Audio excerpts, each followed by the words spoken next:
Welcome to Joa Fitness Health Wellness Video Podcast, a space to ignite your day through positive conversations. We bring people that have created excellence in their life, sharing high vibration in their reawakening path.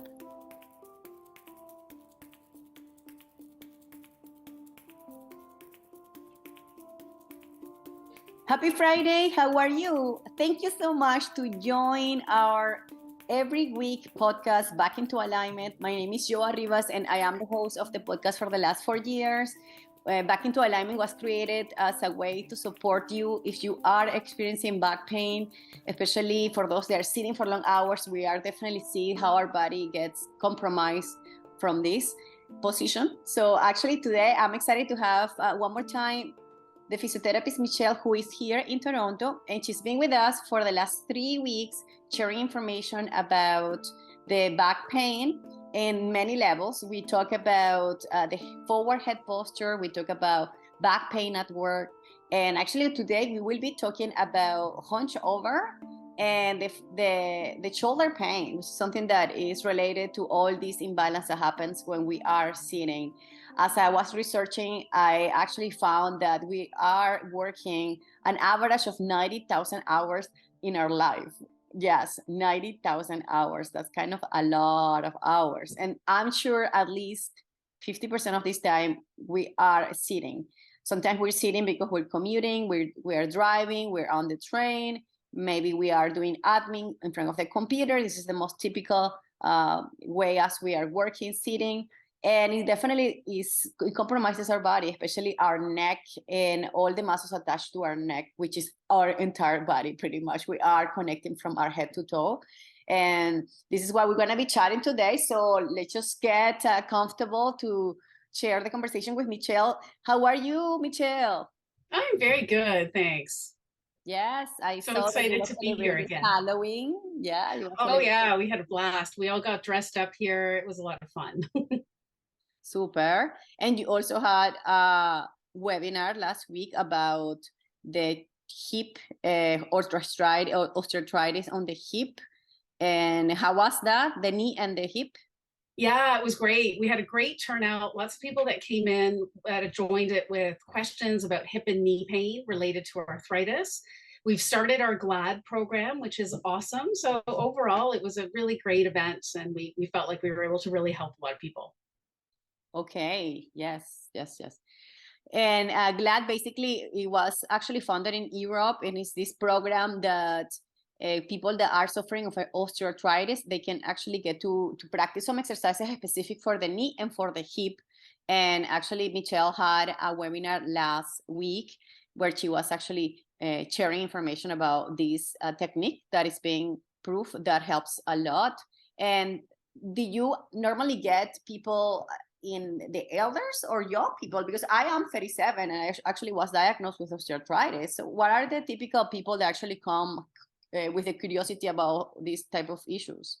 That's a great question. So, a lot of the people that we get when we talk about arthritis are not the typical people that you would think of. Like the typical sort of image that people, conjure up in their head when you talk about arthritis is that, 80-year-old, like very elderly person who's very immobile and maybe not very active. And that is not the type, it's not the only type of person that can suffer from arthritis, osteoarthritis.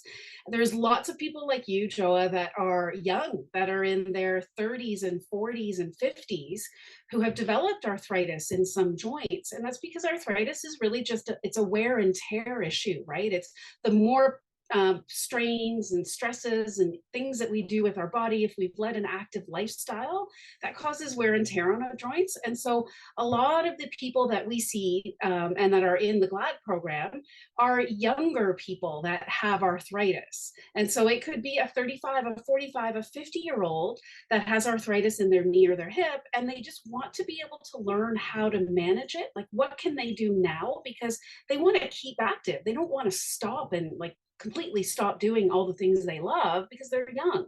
And so helping them know what to do, like a bit of education about how to manage arthritis, because it's not a death sentence, right? It's, if you look at anybody's x-ray over the age of 40, we're all going to have some arthritis somewhere. It's just the normal wear and tear that happens in our joints. And so the key is just really understanding that just because you have it doesn't mean that you're going to be in pain for the rest of your life. There's a lot you can do to manage it and improve it. And so that's what this GLAD program is about. It's with that younger younger person suffering with osteoarthritis. Mm-hmm. Yes, exactly. And I'm actually curious about arthritis because I was diagnosed on June, and I'm actually 37, and I could not understand, like, I'm so young, like, how come? But then the more I interview, we actually have rheumatologists that we are interviewing about arthritis. And she was telling us that we actually can find arthritis in children already. So there is actually a health condition in children. And on top of that, when you start talking about something, everything starts coming to you with that information because your brain is paying attention to that. So I was talking to one of my clients, she's a dentist, and she's working for the hospital of the kids hospital. And she told me, yes, I'm actually treating kids that have arthritis in the jaw, which creates a deformity on the jaw. And this deformity on the jaw, it will affect the spine, in the way as the kid is growing, because as you know, the jaw is attached to to the cervical, which it will be definitely divert the spine. So which is actually, we don't even believe, we don't think on these things until you actually passing through it. So that's why a lot of people tell me, like, why do you tell people what you have? And like, why don't you share your privacy? To be honest, I feel like it's a way for me to bring awareness. I don't want to appear like a superhero, even though my post of superhero is the post that you can find me in most of my pictures. Yes, it makes me feel like a superhero, but deep inside, I have to express what's happening, because maybe people are having these issues and they're hiding them and they don't know what to do. So that's why I'm so vulnerable, and I show my flaws as a way to bring awareness to these issues that are happening. And more often than never, because I think now the inflammation is affecting us a lot, and anything that finishes in itis is actually an inflammation, right? So arthritis, bursitis, anything like this is an inflammation. So how important is to approach this in a holistic way? That's why, like, most of the people that I interview, healthcare professionals, physiotherapists, chiropractors, most of the people that I bring to the show, they tend to have this holistic approach that is not only on taking this medication pharmacological approach or do this exercise. It's actually like, let's take a look at the picture about how we are eating, how we are taking care of our mental and emotional state is really important. So I know Michelle also does this with the patients that you see, with your team. So this is something that I'm actually so blessed to have you for the last time sharing topics. Today, we actually going to dive deep into the shoulder girl as a way to bring attention into this area. There are tons of health conditions happening around the shoulder. Today, we just want to focusing on those related to the use of devices that tend to create a protrusion on the shoulder. Basically, our shoulders are rounding inwards. And I was actually looking in information, and it says that this is also called the mom's posture. Oh no, the mom's posture. The term rounded shoulders is used to describe a resting shoulder position that has moved forward from the body ideal alignment. So rounded shoulders sometimes are called mom's posture, as are part of an overall bad posture, as they always carrying the babies start getting heavier, and Michelle knows, she actually is a mother of two teenagers at this point. She knows what it is to be a mother. So yes, we have you here in our minds, all the moms that are carrying their kids. Mm-hmm. I know it is intense. It could put a lot of pressure around the shoulder blades and around the neck.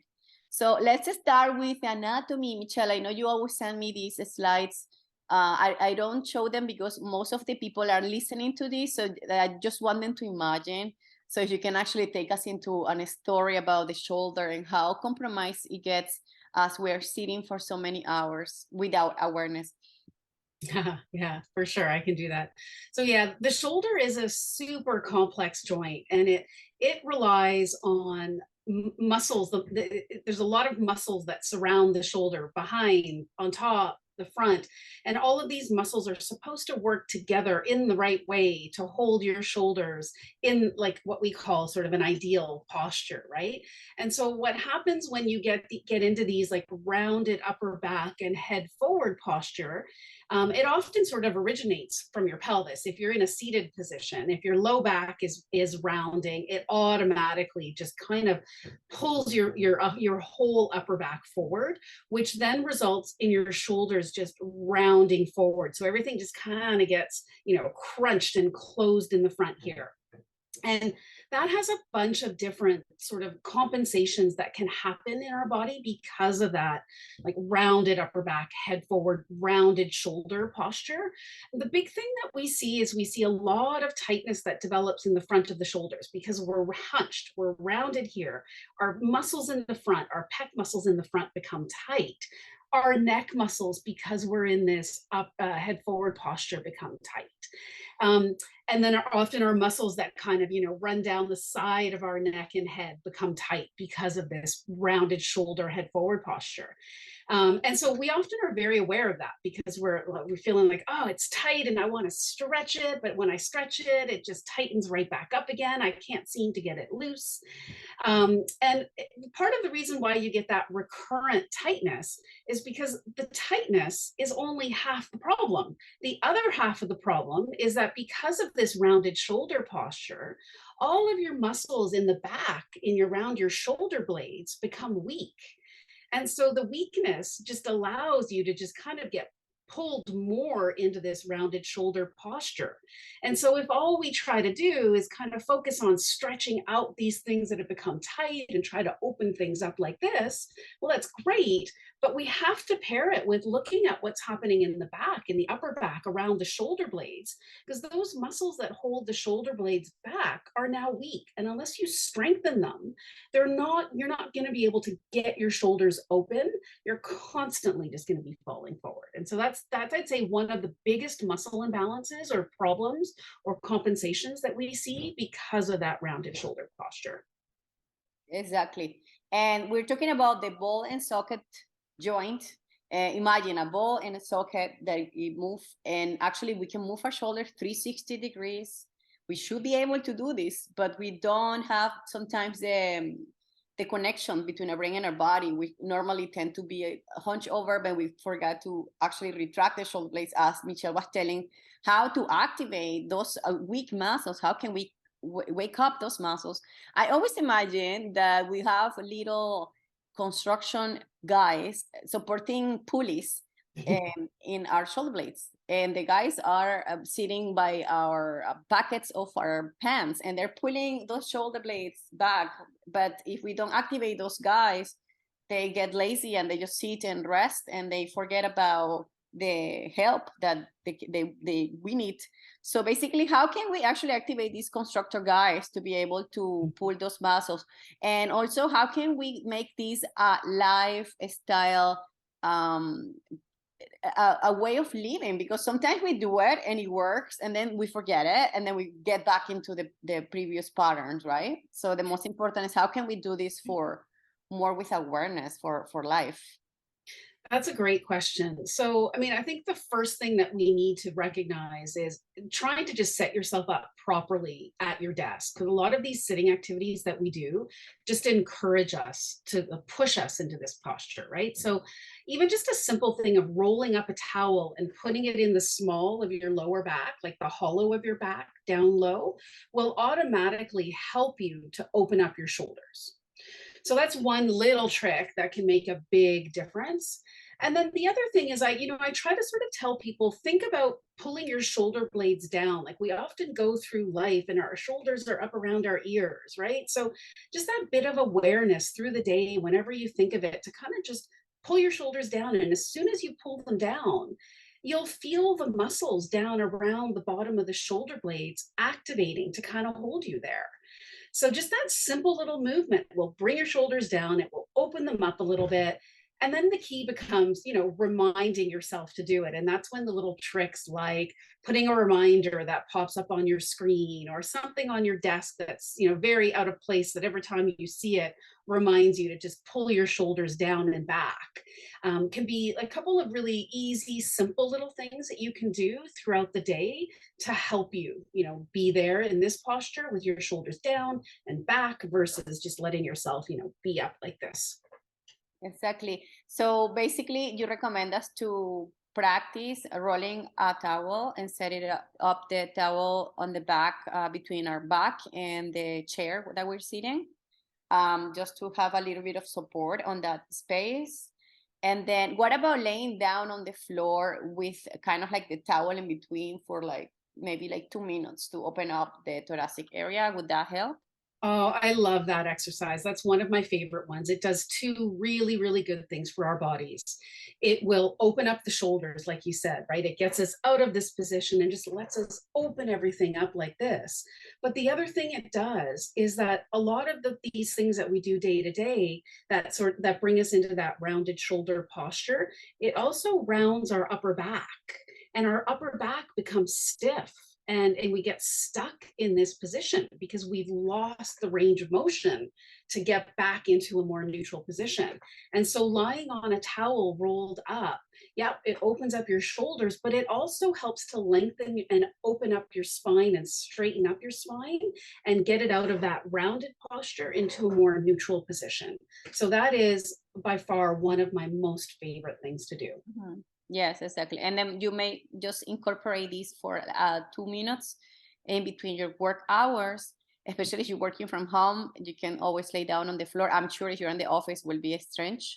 But now most of the office have a yoga studio where you can actually take a little break and do that in the yoga studio.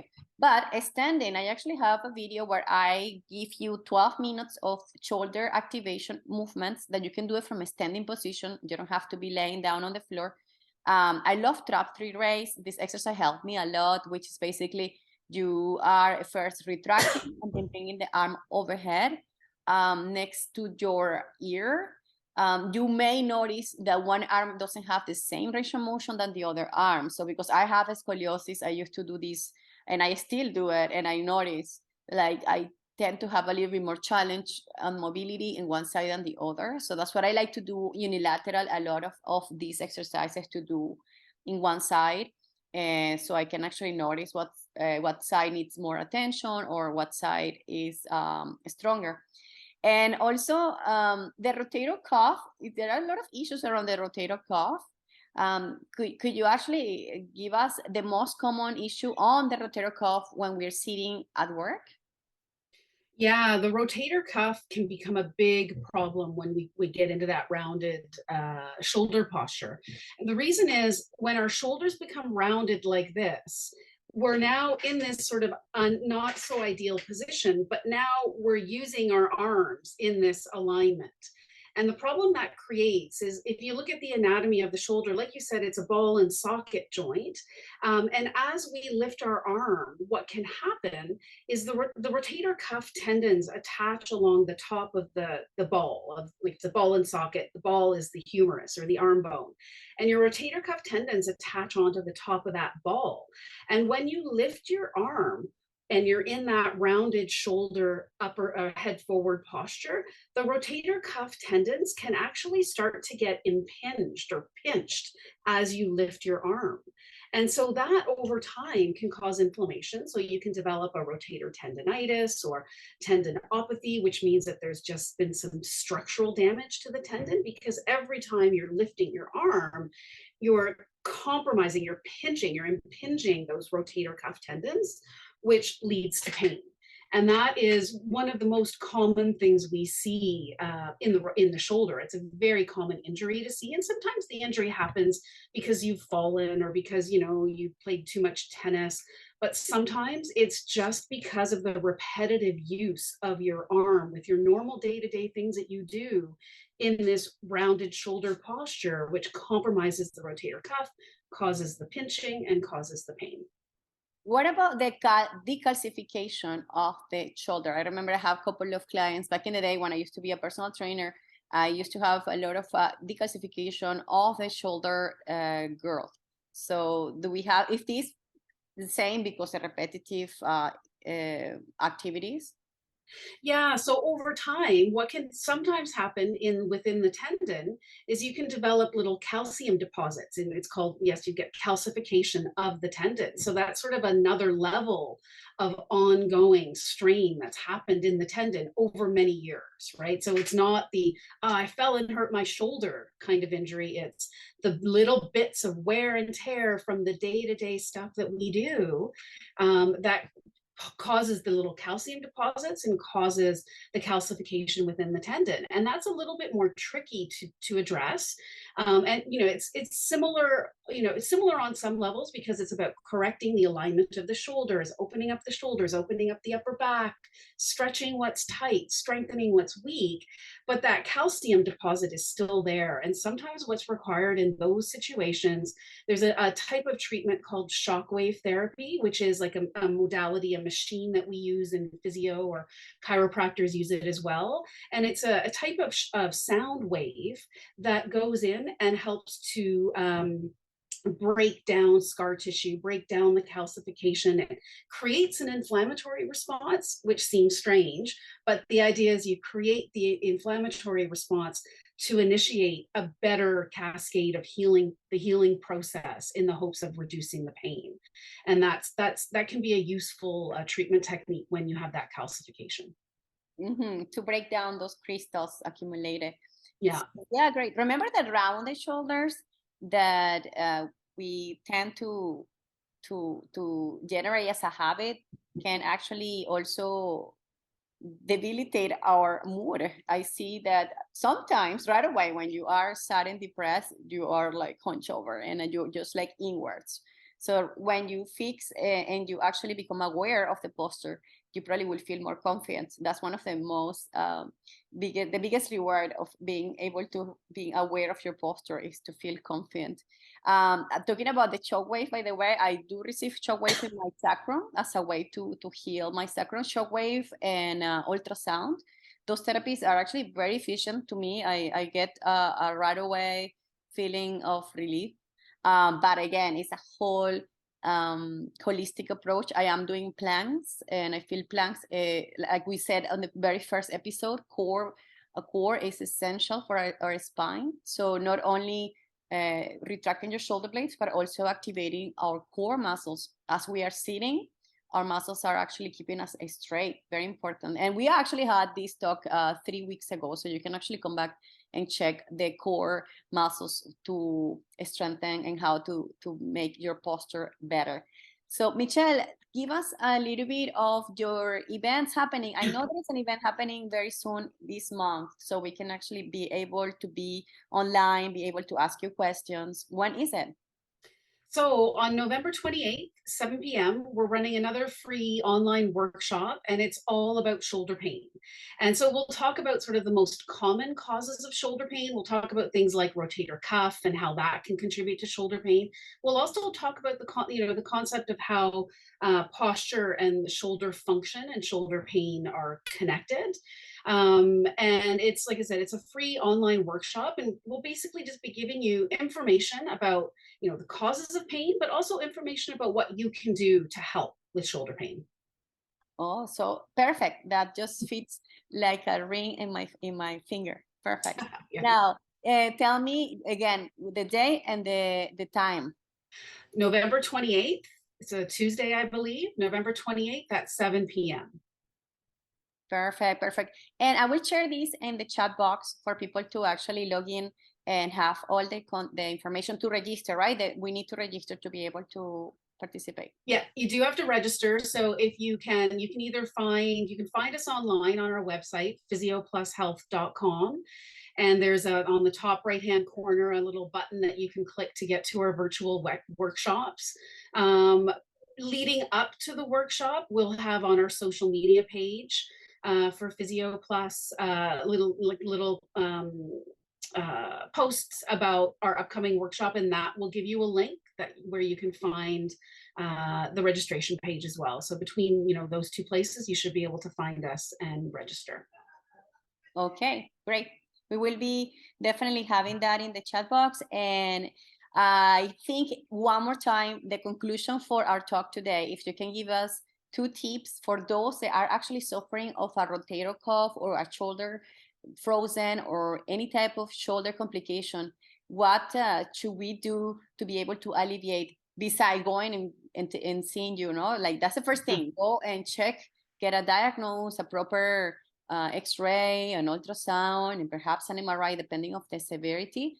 But what would be the number 2 tips to be able to heal and to find a way that we can alleviate shoulder pain? So my top 2 tips for shoulder pain, one for sure, I mean, like you said, definitely if you have pain, what I always tell people is if you have pain and it hasn't gone away within 4 weeks, seek help soon. This is the kind of problem that if you don't do anything about it, it can get worse with time. So that's the one thing they'll sort of add to your comment, which I agree with 100%. And then in terms of the 2 tips of what you guys can do at home, one is try to stretch out the muscles that are tight. So stretch your pecs, stretch your neck, and open up your upper back. And strengthen. Yeah, I love that exercise. If you have a chair that has a low back on it, it is a great exercise. I do that one all the time. So get your back straight, get your shoulders open. Number 1 for sure. Along with that, strengthen what's weak. So do some exercises that strengthen the muscles behind your shoulder blades, like some rows or some external rotation exercises that just help get those muscles back there. And then the second tip would be when you sit, give your low back proper support, because that will help to just keep your shoulders open day to day as you're sitting there doing your work. It kind of helps prevent you from falling forward a little bit into that rounded shoulder posture. Exactly. I hope you guys took notes, but always, always, always, number 1 is motion is lotion. So maintain your shoulder activated by practicing exercises on a daily basis to activate and wake up those construction guys so they can actually help you to keep your posture tall.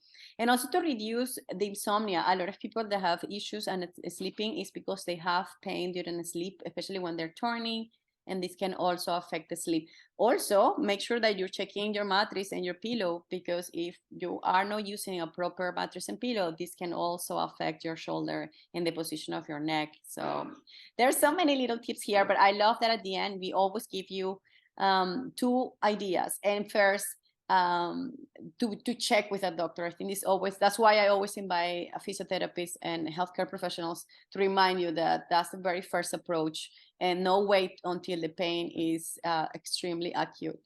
I just was stretching, as Michelle was saying. One of my favorite stretches as a yoga and Pilates teacher is to bring my arms up overhead and then interlace my fingers in the back of my neck and just open my elbows away from each other. And when we stretch, I invite you to stay for at least 2 minutes. That means that you need your timer to time the 2 minutes, because in yin yoga, it takes about 2 to 5 minutes to actually hold a stretch, to be going deep into the connective tissue. And our body and our brain is always moving so fast into a Formula One race that we think that 10 seconds is enough, and it's actually not enough. You need your body to settle the position, take deep breath, close the eyes. Maybe imagine that you are on the beach on the Caribbean. Yes, it's very important. So I hope the conversation today brought you some ideas to implement at work.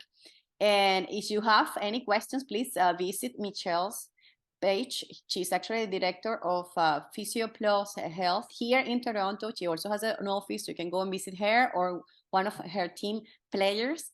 And we will have all this information in the chat box. So thank you so much, Michelle. Any extra tip or anything that you wanted to share before we finish our call?